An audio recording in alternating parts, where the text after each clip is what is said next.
Hello everyone, and welcome to a new episode of Gaming in the Wild, a video games podcast about games from the artistic creative side of the tracks, from indie to AAA. My name's John, I'm your host, and I'm based out here in Reykjavik, where this week I have had a lot of time for games actually. I've managed to squeeze in loads of games over the weekend. I had a really quiet weekend. The football season kicked off, so I had a screen open on my left eye, and I was just sat in front of the TV playing games for most of the weekend. It was really, really nice, relaxing, quiet, and I got into quite a few different games. I'm going to run through a couple of them before talking about two main games. I'm going to give a short rundown of a game called Glyph, which I've been playing. It's a kind of a bouncing ball game, an indie game that came out recently. And then the main game of this episode is a game that just came to Gamepass, and it's been getting a little bit of attention. Not loads, but a little bit. It's been played by a few people on Twitch. It's been getting some nice buzz on social media. And that's a game called Omno. A really nice, simple 3D platforming and adventure game. So I'm going to talk through that one as the main game of the show. But before I get to those, I'm going to talk through a few other games that I picked up this week for the first time. One of them is Children of Morta. I've heard about this game for so long now. People talk about it all the time. They talk about it in the same breath as games like Hades, although Hades is a much more recent and much more developed iteration on this formula. But Children of Morta is a pixel art dungeon crawler, and the pixel art is really remarkable actually. It's some of the nicest pixel art I think I've ever seen. There's something about the palette that they've used that makes everything feel like it's kind of luminous and glowing. Something about the palette they've chosen makes it seem like there is light shining through the pixels, and especially when it comes to clouds and stained glass and light sources. It's quite beautiful. It's quite amazing what they've done. And it's a game about a family who live in a mansion out in the woods, and a curse falls over the woods, and they have to kind of yada yada to defeat the curse. And what this equates to is that it's a dungeon crawler, but it's about a family, the family of, I think they're called the Bergsons, and it's an extended family with like a grandmother, a mother and father, and some young children and uncles and stuff like that. And they're all characters, and the game is based around the hub of their mansion. And in between runs, you get to wander between the rooms of the mansion and see what people are thinking, and get story elements like a kid that runs away because they want to prove themselves, or a grandmother that discovers an ancient dusty book and then unveils some lore, or the old uncle who fires up the forge to make new weapons, and all these kind of things. And then in the basement of this mansion is the way into the dungeon, and that's where you do runs through this kind of roguelike dungeon where you get currency, you fight baddies, you slowly uncover bits of story, and then when you die or you defeat a boss, you come back to the top, you have a little family meeting, you spend your currency to upgrade your weapons and so forth, and then you go again. And it's very hard at the beginning, kind of obnoxiously hard at the beginning, but once you've kind of been through, I would say, for me it was maybe 6 or 7 runs, and I had made enough money every time to upgrade my stats, so I wasn't just dying straight away, and I could hit quite hard. Kind of got into it, got past the first boss. But I think that all of the games in this genre kind of suffer by comparison and proximity to Hades. And this one is a little basic. It feels a little like a twin stick shooter, like you spend a lot of time running away from baddies with your kind of back to them, and then turning around to kind of face them all off once you kind of have done a little bit of crowd control. And there is a dash, but it has a really slow cooldown. So you dash once, you don't go very far, and you can't dash again for probably like 5 or 10 seconds. That's a long window for you to soak up hits and lose your health. You don't get a lot of health in the dungeons either. So it's a little hard. I'm not flowing with this one quite yet, but I have enjoyed what I've played of it. It's just a little hard and a little blunt, not quite slick, like a few too many rough edges. But that's Children of Morta anyway. I've also been playing some more Mario and Rabbids, and this has just become my go-to chill game. This is the Mario strategy game. It's a crossover with this kind of Rabbids series that I'm not familiar with. They're kind of these annoying kind of yammering minions, but if you can ignore that and turn the sound down, it's a pretty good game. I would say that if you like Mario and you like Advance Wars, this is the game of your dreams, probably. It's turn-based, and you run through a Mario-ish world. I'm not sure there's enough meat on the bones of it for me to ever do a full episode about this game, but I do want to shout it out because it's always on sale, and I overlooked it for a long time, and I just wanted to mention to people that if that sounds like your idea of a good time, then this is actually a really good game. It's very polished. It has that Mario feel to it, but it has this strategy background, so it cuts out on the kind of stressful platforming and the difficulty of Mario games. And it's quite an easy turn-based strategy game that you can just blast through a few levels now and then. The final game that I've been playing from this little short summary section is Yakuza Like a Dragon. I've mentioned this one previously, but I've got through it more now. I've gotten through the first 3 chapters, and I have to say this game is really going from strength to strength, even though I'm still kind of at the start of it. I'm really surprised by this one. I've dipped into some previous Yakuza games, but this one it's a cut above all of them. In no small part due to the kind of the lightness of the whole thing. It doesn't feel like a kind of Godfather-ish crime saga. It's more like a kind of a comedy caper, with your hero just kind of lurching from scenario to scenario, getting into ridiculous scrapes with these really funny characters. It almost feels more like a kind of Spike Jonze movie or something, the way that it's written. Like at the moment, this might be slight. Is this spoilers? I don't know.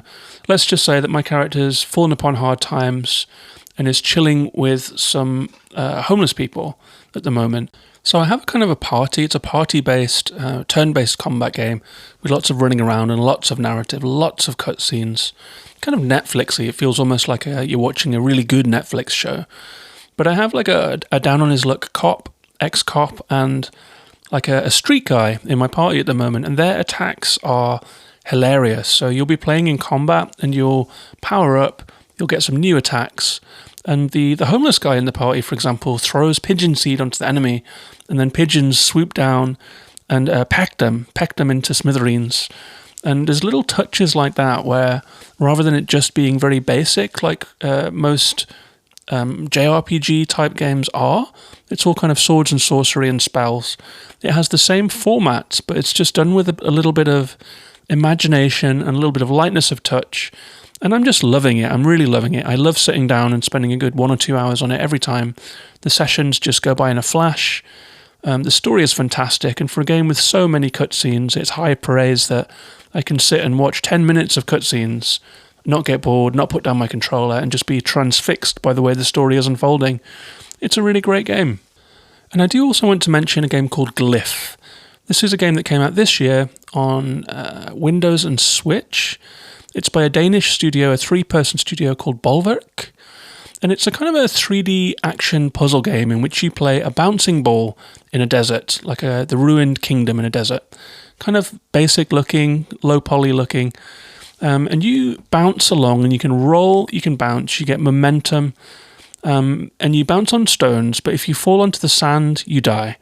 And so you have to kind of find ways to navigate between paving stones, like kind of slabs sticking out of the sand at different angles. And you get abilities in a pretty rapid succession at the start of the game.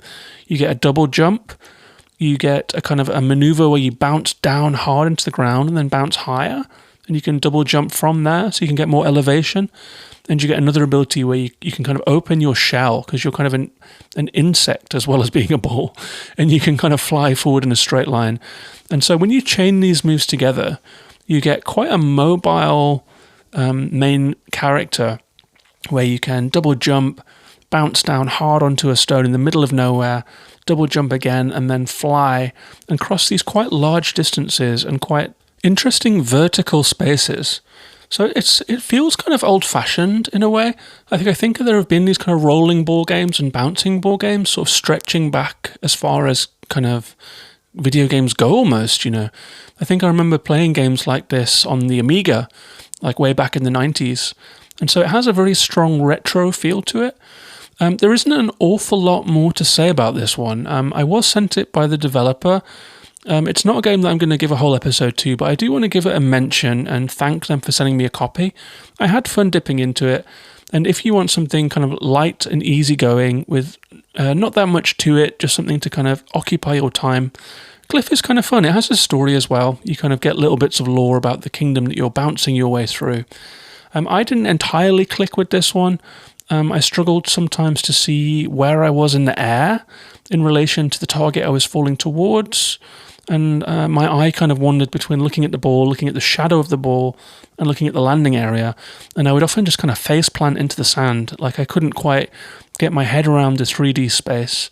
So it's not a glowing recommendation from me, but if you do want something like a bouncing ball type of game, you can go and check it out. Check out the trailer. It's on Windows and it's on Switch. That's Glyph. And the final thing before we get to the main game of the show, which is Omno, I would like to mention that this show is Patreon supported.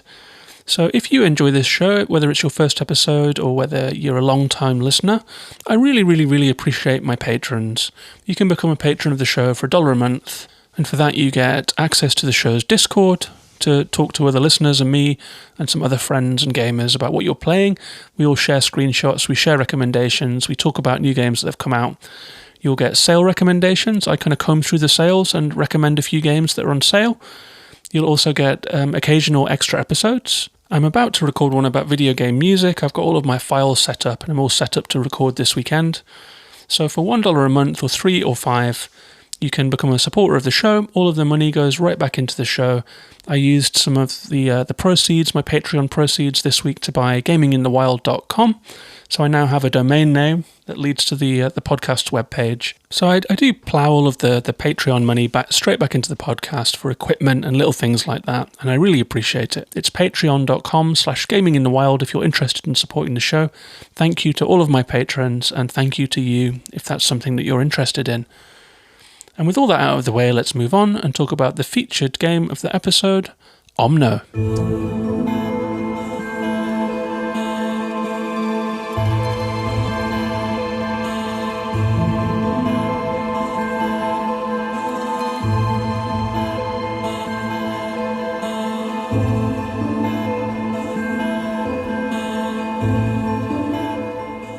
So Omno is a game that I played on the Xbox. It just came to Gamepass on day one.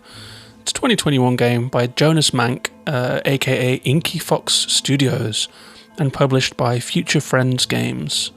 It came out on Xbox, it's also on Steam, it's on PlayStation 4, and it has a Nintendo Switch port penciled in for Q4 of this year. It's $14.99 UK pounds or $18.99 US dollars. It's done okay on Metacritic. It has 77 on the Xbox. It has 82 on PlayStation 4 with pretty similar user scores to the critic scores. How Long to Beat has it at 3 hours for the main story and 4 hours for completionists. But I feel like I was playing it for longer. I think I played it for 5 or 6 hours. But I did linger with this game. I enjoyed my time with it. I spent some time just wandering around, perhaps more than I had to. And I guess also newer games aren't that settled on How Long to Beat yet. It's quite a small sample size. But for me, this was a 5 or 6 hour game. And I would say that that's a good price for it. There's a lot of content in there. The developer describes Omno as a third-person adventure that will take you through lush forests, across a sun-blasted desert, over frigid tundra, and even into the clouds. Omno's interactive world challenges you with puzzles, secrets, and obstacles. See, that sounds like the description I would have written. There's lots of adjectives in there, but I've reworked it slightly in my traditional style, and I say, Omno is a hazy trip through the remains of a lost civilization, featuring gentle platforming, fun traversal, undemanding puzzles, and a pleasingly responsive natural world. And I found that this game was really, really relaxing game to play, actually. It is a third-person puzzle platformer. You spend a lot of your time running through this kind of interesting, it's not quite low poly, but it's not far off, depiction of nature. And you start off in some swamps, and you soon discover that the swamp water will kill you, so you have to hop your way across logs. You can activate plants by touching them, and they will throw out these little crumbs of light, and collecting this light will add up into a kind of a speed boost that's kind of useful. And there is in each biome, they're all quite small, but in each biome there is a large portal that is the endpoint of the biome. But to open it, you have to find 3 orbs, and every time you find an orb, it will light up one of the lights on the portal pillar. And then when they're all open, you have the option to leave, or you can stay in that biome and try and find all of the orbs to 100% them. And there are some sort of challenge orbs that are a little more hidden than others, maybe on high places or behind puzzles or in tucked away areas. So there's a kind of a fast progression. You can rocket through these biomes if you want to and really just find 3 orbs and leave. But some of the most fun that I had was after I'd opened the portal, was kind of looking around and just kind of looking in the corners, making sure that I'd been everywhere, finding some of the most interesting puzzle gameplay that the game has to offer, and 100%ing the biomes. You also find these tablets, these lore tablets, because the structure of this game is that as you go from biome to biome, you're finding these tablets. There's usually one positioned really close to you when you begin, so you can't miss it. And then there are others scattered through the area, and then there's one at the finale. And each of these things is kind of a diary entry that was left by an explorer who has come this way before you. So you find the thoughts of this explorer, you find his thoughts about the natural world, you find little crumbs of lore where he talks about the light and moving into the light, and how the staff bearers, of which you are one, at least you appear to be because you have this little staff, how staff bearers can control nature, become one with nature, and use the light to kind of bring nature to life. And so you're discovering all of this stuff slowly as you come through. You're finding your orbs, you're opening doors. Each biome has a couple of levels, and then you'll move on to the next one. And there are these beautiful sequences between biomes that I won't spoil here. But I think there were 5 or 6 biomes in total. They were kind of the usual things that you find in video games. There was a swamp, there was a forest, there were some plains, there's a high plateau, some mountains, and a desert area as well. They're all really nice. They all have really nice light effects, and they have really nice weather effects. They look really beautiful. The music is very relaxing as you're moving through these areas. You're just constantly serenaded by nature sounds and by this very, very chill, kind of slightly new agey video game music. And I would say that the atmosphere of this game is one of its main attributes. It's very, very relaxing to play. The palette is kind of all pastel, purples, pinks, yellows. The movement is very smooth and easy, like you'll slide through the sand and slide across snow. The jumps are nice, and as you get more abilities, you can jump and dash in air. You can use your staff to float, things like that. And the puzzles are kind of engaging without being demanding. I think throughout the entire game, I didn't really ever get stuck. I played this game on stream and had a really nice time with some of the people from the show's Discord came along and chatted to me. And I think because I was half talking and half playing, I got like vaguely stuck on a couple of puzzles, but it was because my attention was divided. And luckily for me, the people in the chat helped get me through those puzzles. But other than that, the puzzles really, they just take a couple of minutes to solve. And I don't think that's a bad thing, actually. I know that some folks like to be really challenged by a puzzle and have to really work for a solution. But I sometimes just like to play a game and just kind of frictionlessly move through an experience. And that's what Omno is, really. It's a game that has very little friction. There are no enemies, there isn't any combat in this game, which is something that I always really like and I always really admire in a game. When you don't have to be like hitting things, killing things. It's a game in which you can just move through the landscape, explore, you can interact with nature to a really high degree. Like whenever you find a new animal, you can usually kind of use your staff to summon it, or you can, for example, you can run with some running animals that will run alongside you. When you skate over a frozen lake, it's one of my favourite moments in the game. There are these creatures that kind of skate alongside you like penguins. And it's just a very, very, really mellow, relaxed, beautiful kind of experience. It reminded me a lot of Journey, if you've played that game. There was lots of kind of sliding through sand, sort of moving through the air and boosting up, and just kind of enjoying this kind of natural world on your journey towards the conclusion. And I think it's pretty apparent that that is the whole intent of this game, is to be a relaxing, beautiful experience, a kind of a frictionless experience, and it does it very well. And something else that I would really like to heap praise onto Omno for, as well as the beautiful atmosphere and the look and sound of it, and the general gameplay experience, is the map. If you listen to this show a couple of times, you'll know that bad maps and the lack of maps is kind of a constant bugbear. I feel like it's maybe the critique that I dish out the most often, is that the map was either incomprehensible or unuseful or missing. Like in some games that I've talked about, for example, Control and Jedi Fallen Order, both have maps that were kind of borderline incomprehensible and really hard to use. And then again, like in the most recent episode, I covered Death's Door, which was a mazy Metroidvania that had no map at all, which just led to lots of unnecessary confusion in the game. And Omno has one of the most elegant solutions to the map problem that I think I've come across. Because these areas aren't especially complicated, they tend to be wide open areas with a cliff around the edge or mountains, and that forms a kind of a natural barrier around the edge of the world.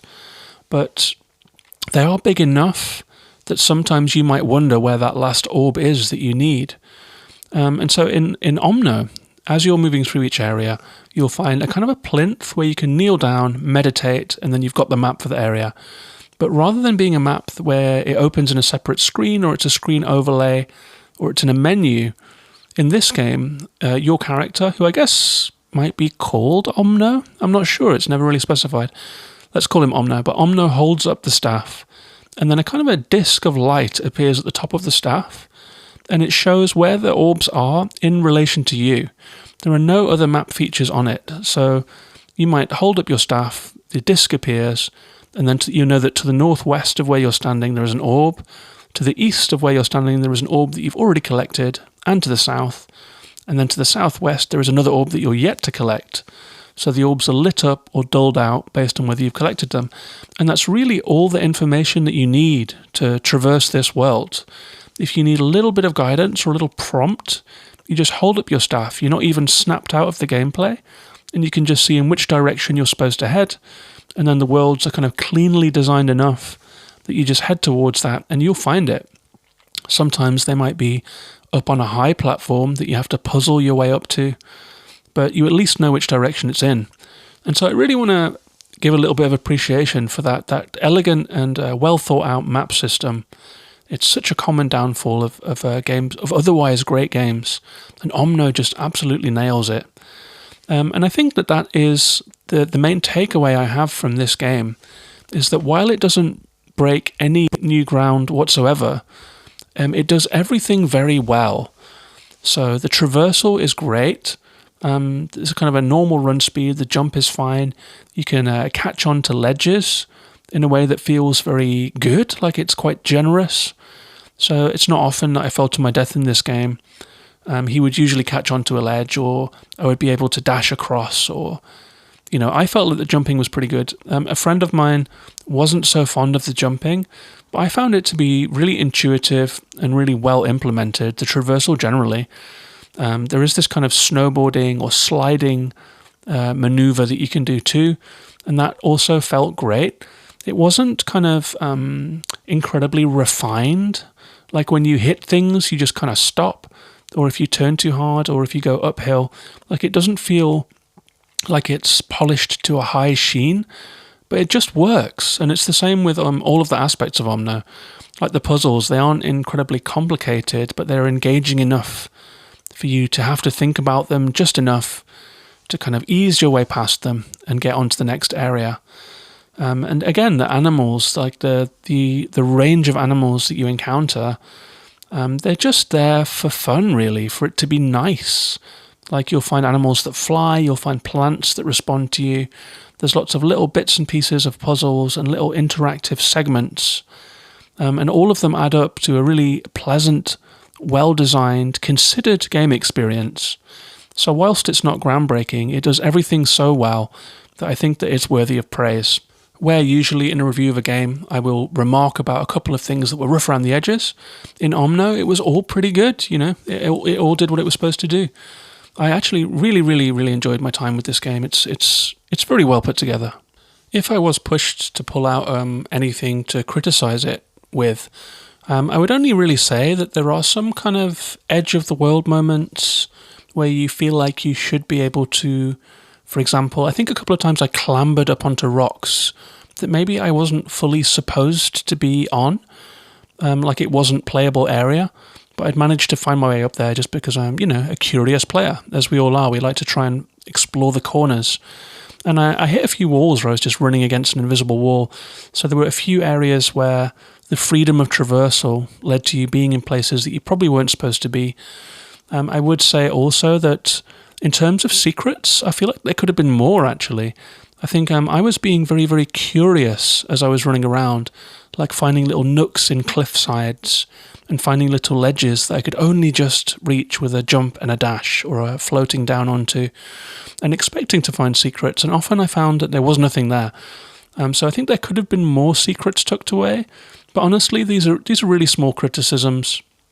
And while Omno isn't like a 10 out of 10, I think that the score of 8 out of 10 or 75 out of 100 that it's been getting is probably fair.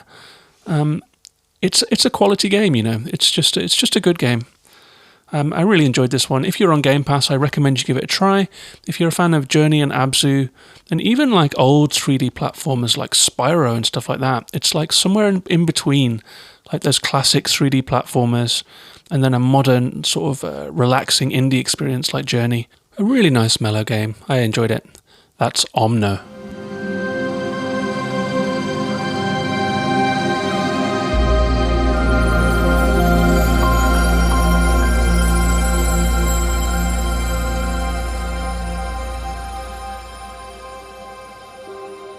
So that's our episode. I hope you enjoyed hearing about Omno. There was another game that I was going to mention in the intro and forgot to mention, and that is Griftlands. I've mentioned it once before. It's an RPG deck battler, and I actually had my first successful run this week on my fourth go. I think I'm 10 hours in, I've had 4 runs, and I finally got to the end of the first story. There are other stories that are now unlocked, like whole other games within a game. So I think I'm going to play those ones. I'm starting to really enjoy that game. I've got my head around the systems now, and I'm really starting to get a feel for it. It's kind of a steep learning curve with that one, but I think that might be coming up next week or the week after. I also added a couple of new games to the slate.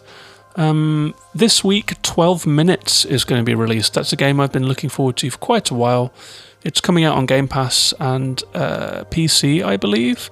And it's a top-down thriller in which there is a home invasion, which takes a deadly turn, and then the game goes into a time loop.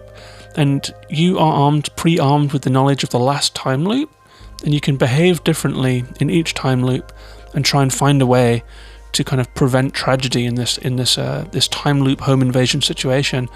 It's an indie game. It's voiced by James McAvoy, Daisy Ridley, and Willem Dafoe. I had to look up 2 of those, but I recognise their faces at least.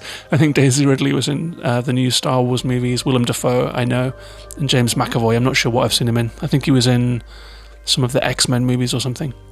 But anyway, 12 Minutes is coming out this week, so I'll be downloading that on Game Pass, and that's going straight onto my list. I also bought No Longer Home, a game that I've been very curious about for a while. It finally came out. It's an autobiographical point-and-click game about 2 friends who live together and they leave their shared apartment, and it's about the emotions that go with that. The developers went through that experience themselves. They've cited Kentucky Route Zero as an influence, which isn't always enough to make me raise an eyebrow and become interested. They are called Humble Grove, and it's published by Fellow Traveller, a publisher that I really enjoy, who focus on narrative games. So No Longer Home is going onto the slate as well.